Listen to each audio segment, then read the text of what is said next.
working in a collaborative way on an agroecosystem question and issue, whether that was with consulting with Bob Lucy, who was also a pasture scientist specialist, or Hugh in statistics, or the entomologists. That was a wonderful model for me and has served me very well, as today I'm just finishing up 6.5 years leading an interdisciplinary dairy cropping systems project. It's a very successful project because we work together with people from many different disciplines. We learn from each other, we learn together, and we have 3.5 more years of funding to continue this kind of research in no-till, diverse cropping systems. And modeling, respecting what others can bring to the table, and valuing learning together from others has really been a wonderful model for me. And I really appreciated that he gave me the freedom to learn and explore, because I wasn't sure what I wanted to do after my master's research. And I knew I probably wanted to work in grazing systems, and so I decided I should go and study that, eat, sleep, and drink pasture systems. So I went to New Zealand, I came back, but I wasn't sure what I would do next. Although I knew I wanted to work in grazing systems. And I actually went to visit Penn State, and I thought about going there. And he helped me learn about all the grazing kinds of research opportunities here, and really helped obtain funding for me to be able to stay here.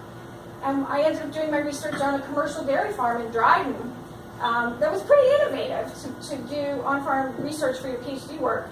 That he was very supportive and helpful about. And when I wanted to also study Spanish, because I really wanted to be able to speak Spanish working in agriculture, I wanted to go to an intensive language abroad, month-long program over the winter break. He was very supportive of that. When I was interested in learning more about international agriculture, I went on the course to Honduras. I tacked that on. I built that into my time studying Spanish in Guatemala. And I discovered his brother-in-law was very active with World Neighbors and came to speak, and I learned a lot about that international ag work that really he valued and shared with my community, or graduate students and students at the time. But then what really had been so wonderful to me was the course and his teaching and research in forages. And the course was wonderful for me coming from a non-ag background, because he taught forages from a whole systems perspective, introducing it from a human nutrition and a land use and a soil conservation perspective, and putting it in the context of human systems as well as agroecosystems, and with very well designed and thought out lessons and handouts that taught the concepts with science, with figures and tables and data that illustrated the important concepts through science, through data, which was the model way to teach and to engage students then with these laboratory activities that were really, in some ways, from a teaching perspective in college education, somewhat ahead of his time, perhaps, because now everybody's talking about active learning and experiential learning and hands-on learning, and that is what he did and integrated every week through lots of diverse activities that really helped you master through experience the concepts and the information. Everything from doing mock IPM sampling of potato leafhoppers to designing a forage feeding plan for a livestock herd, to learning about concepts of range management, to forage quality, to plant breeding. I remember going to visit Don's plant breeding research, and it was a very holistic, wonderful course.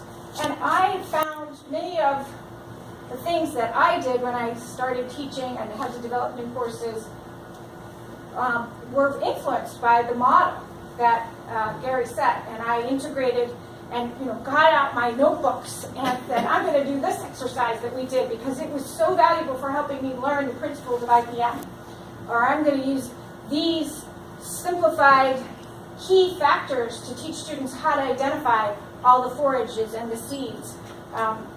So those, and I still go back to those notes sometimes to see how did he present this and how did we engage in this material. So I really felt also very excited when I came back from New Zealand and he had started the sustainable agriculture class, or was in the process. And I remember that he went on sabbatical while I was doing my PhD to learn from many institutions and many people how people taught and thought about sustainable agriculture. From Native American institutions, just very diverse perspectives that he went around the country to learn from and gather. And I was delighted when I sat in on his course the first time, this undergraduate course, at the innovative things that he had integrated from going to teaching workshops into the class. You know, giving out index cards and letting students anonymously write down questions that he then collected and answered. So they didn't have to identify that there was something they didn't understand or something they were still wondering about, but could share their questions and that he could answer that way. And creating soil that they made from pudding and other ingredients with gummy worms to bring to life the biology and the soil and the horizons, and field trips and lots of engaging and active learning fun things.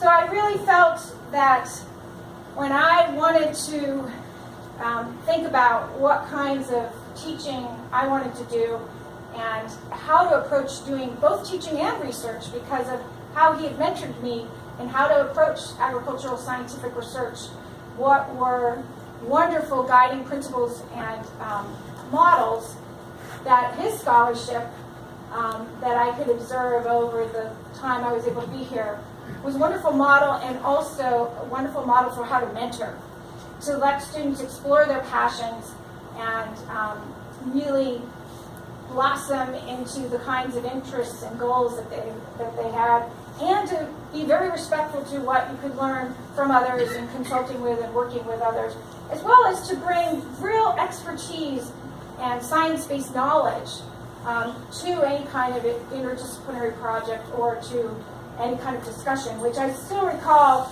I was very active in an agroecology discussion group that was very interdisciplinary across the college. And we would read all kinds of wonderful things.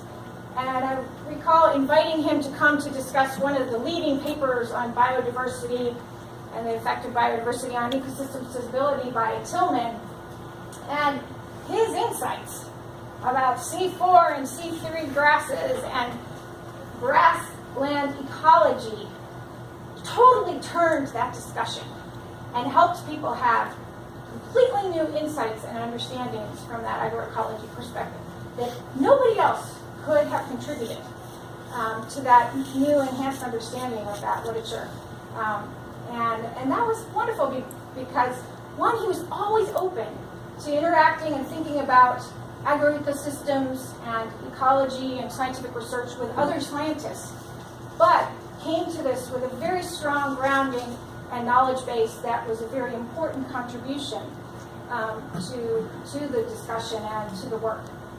So today I went on to do pasture work at Penn State, and I did that for many years, and then just as I found there were other things I wanted to explore and needs and other things I should explore, and I was really able to make that transition, and today I'm working on integrating perennials and perennial type cropping systems through perennials and cover crops and no-till into more diversified dairy cropping systems, and those values and principles in research and teaching that I have developed something like 9 courses and teach 4 or 5 now have been very valuable and wonderful models to me.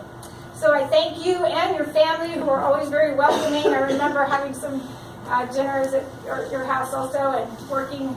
Actually, having some help from some of your sons in my research that I really appreciated and enjoyed. Thank you. Thank you, Randy. It was a